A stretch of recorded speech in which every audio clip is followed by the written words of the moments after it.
कृष्ण.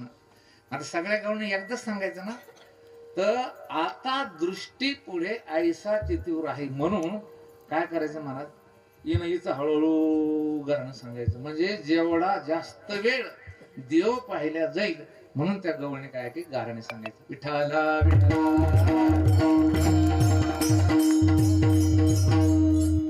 त्या गवळणी महाराज भोळ्या भाड्या होत्या. कारण देवाला मला वाटतं असं काही फारसं काही मोठं लागत नाही, काही लागत नाही. आता आपल्याला लागते वाजणार निवाजणार आहे, हे गायनाचार्य, मी कीर्तनकार आहे, मी डॉक्टरेट आहे, असं आम्हाला वाटतं. आम्हाला असं वाटतं बाबा आपण आता मी काही वॉशिंग्टन युनिव्हर्सिटीचे पोराचे क्लास घेतो तत्वज्ञान आणि अध्यात्मशास्त्राचे ऑनलाईन. 15 दिवस एखाद्या वेळेस जे महाराष्ट्रातले पोरं काय करू राहिले तिथे की तत्वज्ञानामध्ये अध्यात्मशास्त्रात PhD करून राहिले त्यांच्यासाठी. तर असं काही नव्हतं त्या गवळणी महाराज. त्या गवळणीचं बोलणं शुद्ध नव्हतं, चालणंही काही त्यांचं एवढं नीट नव्हतं. आपलं ITत चालणं, त्यांचं बोलणं काही एवढं नव्हतं. मला विठाला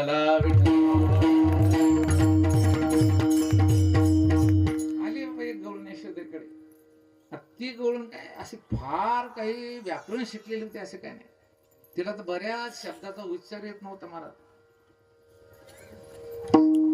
जात होते मुळा पानिया वातेत भेटला थांबला. सांगू समजलं तुम्हाला? वाटेत म्हणायचं ना, काय नाही, वाटेत भेटला थांबला.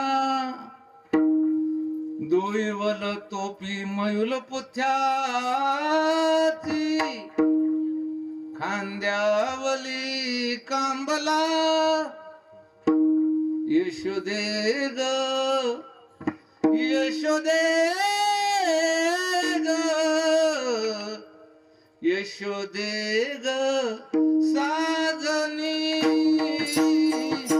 काय